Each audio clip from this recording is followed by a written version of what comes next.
Hello YouTube. In this tutorial, we're going to cover how to make a basic game in Webflow. The main objective of the game is to explore the page in a unique way and collect stickers along the way. Once all the stickers are collected, awards or success message will be displayed for the user at the end of the game. So let's dive right in. The first thing we're going to need is a container to house the entire artboard. So we'll drag in a div, and we'll just give it a class of cContainer.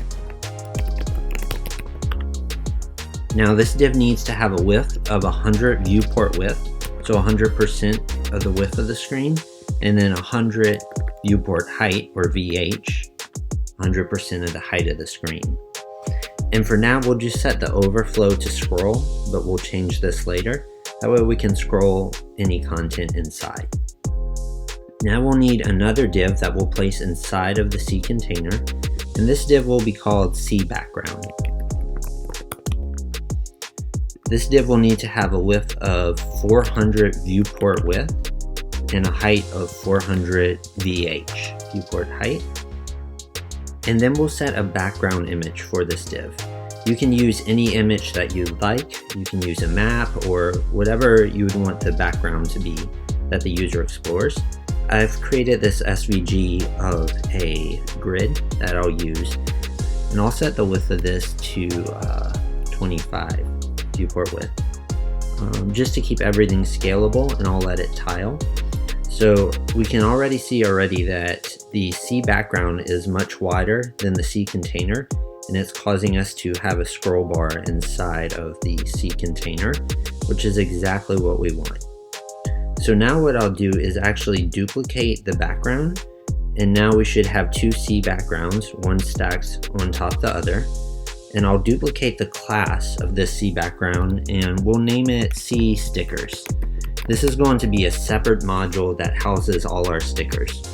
I'll remove the background image from this, and I'll add a border of 2 pixels around the ends. Just that way we can see when we've reached the edge of the artboard. There'll be a border around the whole thing. So now we need to give some positioning and z-indexes to these. So cContainer is going to need a position of relative, that way it contains everything inside it.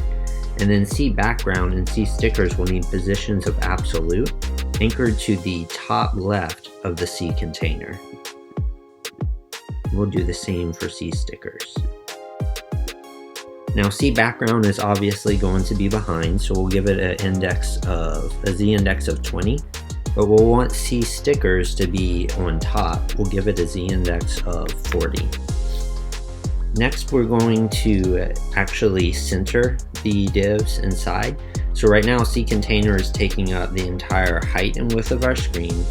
And then the cBackground and cStickers are starting right here and overflowing way over to the right of the screen by 400. So we need to center these divs inside cContainer, and we'll do that with negative margin. So we'll set a negative margin left on the background of negative 150 viewport width, and then negative 150 viewport height for the top margin. And basically, we're just using some math here. Since the width and the height is 400, we'll subtract that from the 100 that is always in view, and then divide that by 2 to get the sides. And we'll do the same thing for cStickers. So these containers should always be exactly on top each other. So we'll make sure they have the exact same positioning. Now once that is set, we can start adding in the title, and the title is basically going to always be in view. So we'll add another div, and we'll add it in between cBackground and cStickers and call this cTitle. And this one's going to have a width of 100 viewport width and a height of 100 viewport height. And we'll set the position to fixed and from the top left. So now that we have that, we can drag an actual title inside. We'll drag a heading inside the cTitle container. And for now, I'm going to give it a high z-index, like 80, so I can actually click on it and work with it. We'll just call this adventure. And then we'll give it a font size,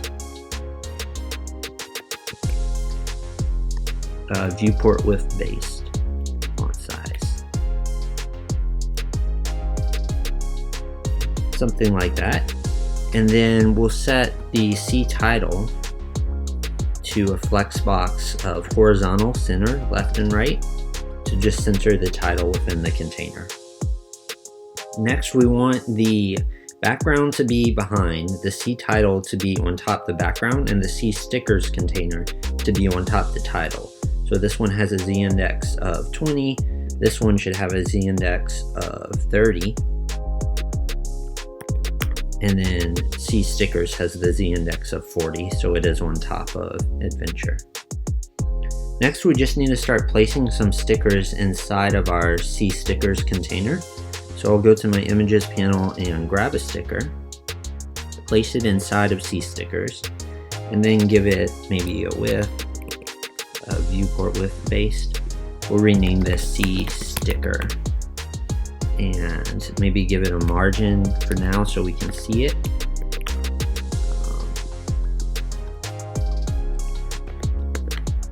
So the margin is going to be whatever the value is, viewport width, and then viewport height, and that will make it appear right in view, 150 VW and 150 VH. We can also set the stickers to absolute, anchored from the top left. That way it's anchored inside of the C stickers container. So next thing we need to do is actually set a transform of scale to 1. So that's just going to leave it at its default scale. And then a transition on all properties. And we'll set the ease to something like ease out sign. And then on hover, we'll actually scale the sticker up. Maybe we'll scale it up by 1.5. So now, because we added the transition and the hover, the sticker should scale up when we hover over it. I'm actually going to increase the size of it slightly too, just to make it a bit larger. Next thing we want to do is set the cursor state to pointer. That way the sticker looks like it's clickable. And that should be a pretty good starting point. So now we can actually duplicate this sticker, and we'll add a combo class behind it. I'm just going to call this class isSecond, but you can call it whatever you'd like. And I'm going to replace the image to choose a new sticker. Then I'm going to reposition it slightly so it's not directly on top of the other sticker. So all we're really using the combo class for is to change the positioning, but the hover states and sizes are still being set by the default C sticker class. We'll do that one more time. I'll remove this combo class and add a isThird.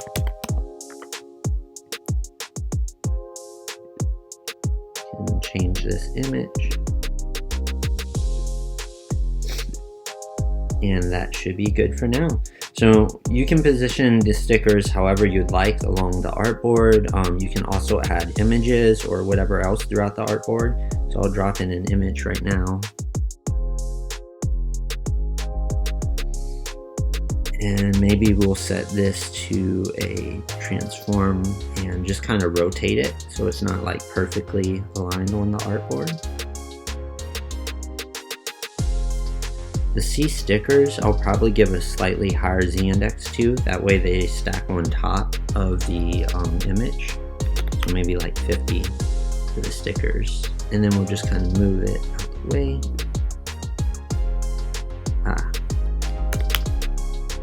Alright. So now when we're exploring, we should find an image in there, we should find some stickers and different things scattered around, and stickers and things can be out of view because we're going to end up scrolling towards them eventually. So just move around and kind of position them wherever you'd like them to be. Alright, so our next step is really just to make this interactive. And to do that, we're actually going to set the C container back to overflow hidden instead of scroll.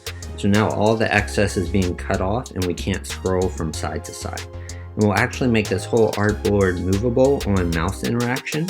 So we'll click on the body and add an interaction of mouse move over element and we'll create an animation. We'll set the smoothing to 100%. We want it to be super smooth and have sort of a delay to it. And then we'll add a new animation that is called Move Artboard. And then inside we want it to move two things, the background and the C stickers container. We want them both to move at the same distance and same time. So I'll add a move right here to C background.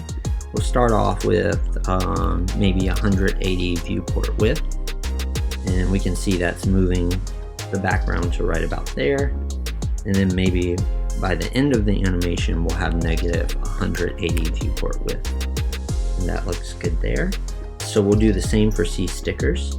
Add a move, 180 viewport width. And this is moving the container that holds the stickers. Negative 180 viewport width.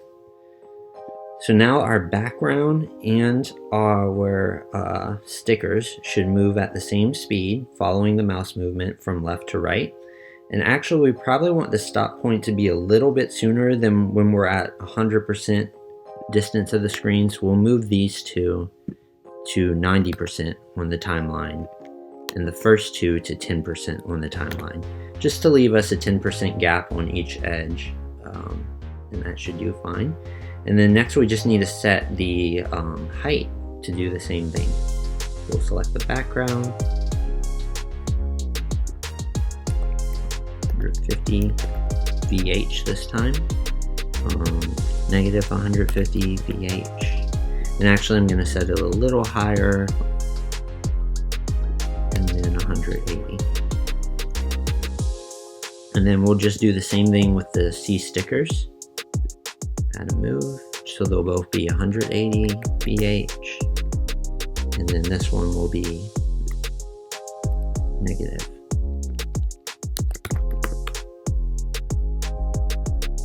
And then again, we'll move these keyframes to 90% on the timeline and 10% on the timeline. And now the entire artboard should follow our mouse movement, which is perfect. To add a little bit more dynamic elements to the artboard, we'll kind of rotate the whole artboard and the text on mouse movement. So we'll create another mouse move animation. And this is on the body as well. And this one will just be called Rotate. And we'll set the smoothing to 80% this time. And inside Rotate, we want to rotate the text, the heading. This is just to give it some movement. Do 22. And now we need to rotate the entire background. And this one will be even less, so we'll do -5 and +5. And then rotate the C stickers container the same way. -5. Yeah, so now the text rotates a lot more and the background rotates a little bit less. And that looks about right. So when we preview everything together, we'll see that our entire artboard is moving from left to right, up and down with the mouse movement. And the text is, and the artboard is kind of following suit with this rotate, just to give it a little bit of momentum. So the last thing we need to do is create the sticker collection part of the game. And this part is pretty straightforward. We're going to create another container that just shows all the stickers that we have left to collect and the stickers that we've collected so far. So we'll drag this in right above the main C container and call this C dashboard. And this will be fixed to the top of the screen. We'll do top left. We'll set the width to 100 viewport width, so it's taking up the entire height. Then we'll add in the box that's going to hold all of the actual stickers. So maybe we'll call this C dashboard box. And give it a background color of black. I'll also set the Z index to be a bit higher, maybe 80. So now we need to drag in our arrow, and basically we'll take this arrow image drag it right under the C dashboard box and give it a set width. And then we'll kind of center everything inside of the C dashboard. That looks about right. Might increase the size of this little arrow a bit. And then maybe even add some padding inside the C dashboard. And that looks all right. So now the C dashboard box, we're going to put some of the stickers in them. I'll call this C dashboard sticker. And give it a set width, pixel based. And I'll just duplicate this sticker a couple times and replace the image. And maybe even give these a bit of margin on each side. And I'll put some padding on the inside of the box. And the next thing we need to do is gray out the stickers. So we'll just turn down the opacity to show the ones that have not been collected yet. Then we'll set a transform that moves this entire container up till it's out of view. And we'll add a transition, apply it to all properties. Then on hover of this entire C dashboards, we want to move the sticker panel into view. So that looks just fine. So once we enter towards the top, the sticker panel will open. And when we hover out of view, the sticker panel will close.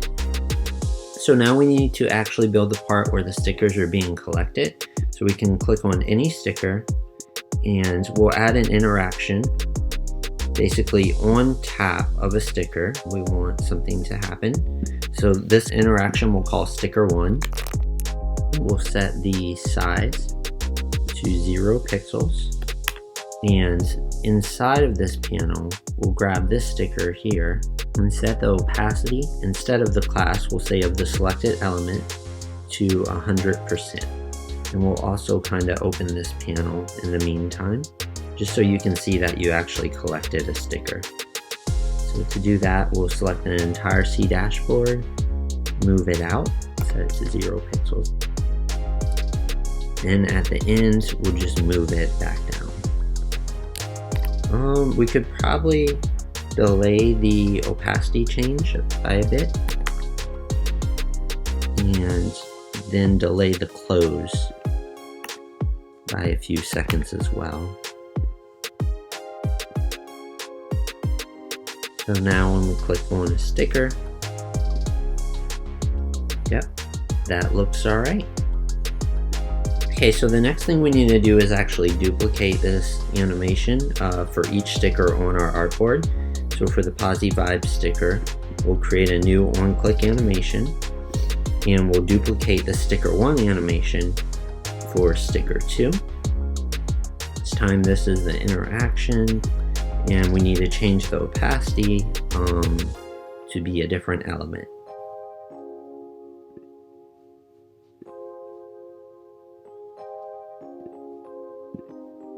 Only of the selected element.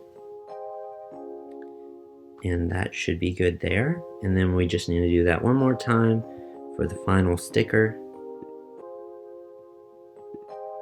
Sticker 3.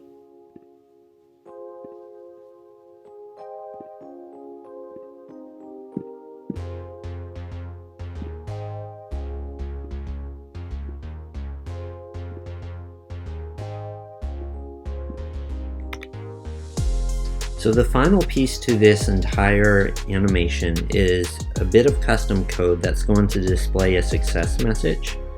So we can grab this code, and I'll put it in the description of the video. And we'll just basically put this code before the closing body tag. And this code says grab the sticker class. So the first thing we need to do is find out the class of our stickers. And this is why they all needed to use the same C sticker class, with combo classes for changing the position. So we have C sticker being our class.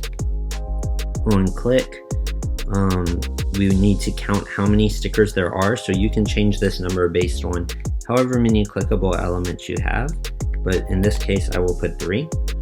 And then we need to show another class, and we'll just call this class main box. So we'll go ahead and grab our success message, and we'll put this in, and we'll call this div main box, and we'll give it a width of 100 viewport width, a height of 100 viewport height. We'll set it to fixed top, 100 for the z-index, that way it's on top of everything.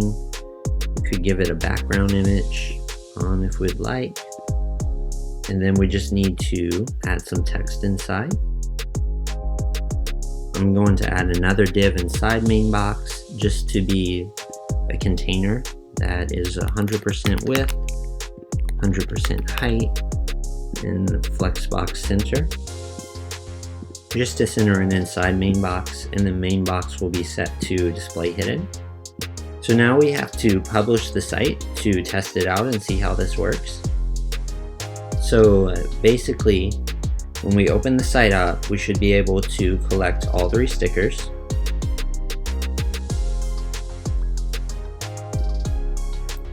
And that is it. I hope you enjoyed this video. Be sure to like, share, and subscribe, and we'll catch you next time.